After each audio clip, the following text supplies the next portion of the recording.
The world woke up today to a different geopolitical reality. In a lightning-fast military operation that feels like a Hollywood thriller, the United States has done the unthinkable. Welcome back to the channel. Today is January 3rd, 2026, and we are witnessing history in real time. President Nicolás Maduro of Venezuela has been captured by U.S. forces following a massive wave of precision airstrikes across Caracas. This is the most significant military intervention in the Western Hemisphere in decades. How did we get here? What happened in those 30 minutes of chaos? And what does this mean for the future of global power? Stay tuned as we break down every shocking detail of Operation Venezuela Freedom. To understand today's explosion of violence, we have to look at the slow burn of the last 2 years. Since the disputed elections of 2024, Venezuela has been a pressure cooker. While Maduro tightened his grip on power, the international community, led by a resurgent U.S. administration, hit a breaking point. The U.S. Department of Justice didn't just see Maduro as a political rival, they saw him as a fugitive. With a $50 million bounty on his head and indictments for narco-terrorism and weapons charges, the clock was ticking. By late 2025, diplomatic channels had completely frozen. Washington accused Caracas of harboring terrorist groups and facilitating the flow of thousands of tons of cocaine. When Maduro began mobilizing troops near strategic oil routes and threatening U.S. maritime assets, the tougher approach, promised by President Trump, shifted from rhetoric to military mobilization.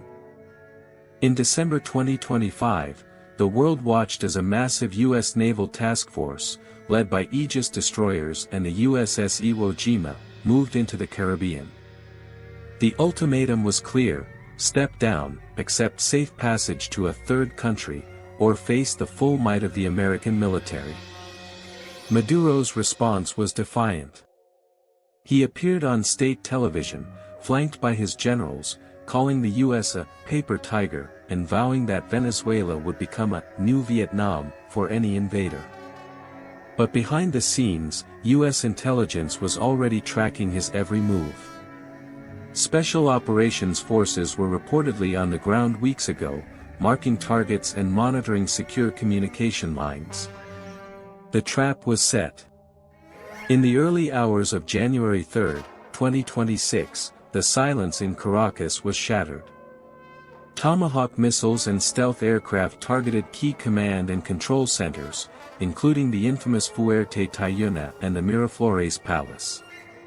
The goal wasn't just destruction, it was decapitation of the regime's leadership.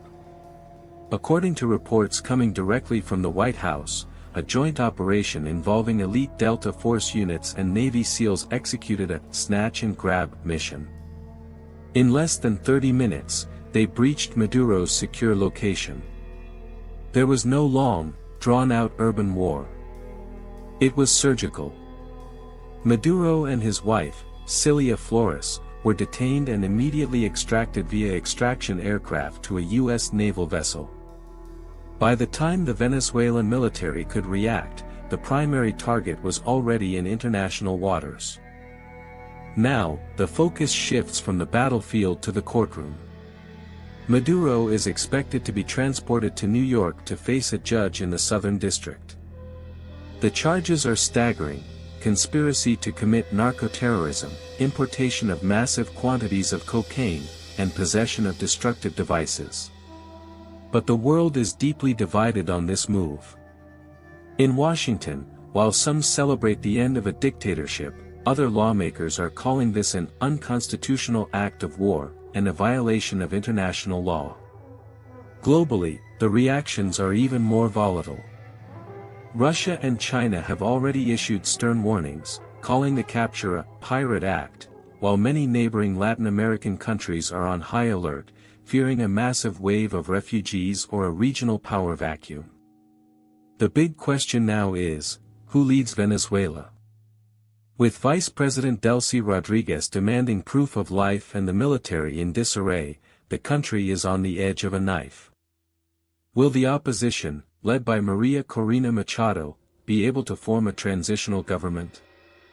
Or will the vacuum lead to a civil war between rival military factions? One thing is certain, the era of the Chavismo movement, as we knew it, has ended in the most dramatic way possible. This is a developing story, and information is coming in every minute. We will keep you posted as the first images of Maduro in custody are released. What is your take? Was this a necessary move to stop a criminal regime, or has the US set a dangerous precedent for the 21st century? Leave your comments below, I want to hear your perspective. Don't forget to like this video and subscribe for our next deep dive into the aftermath of this global crisis.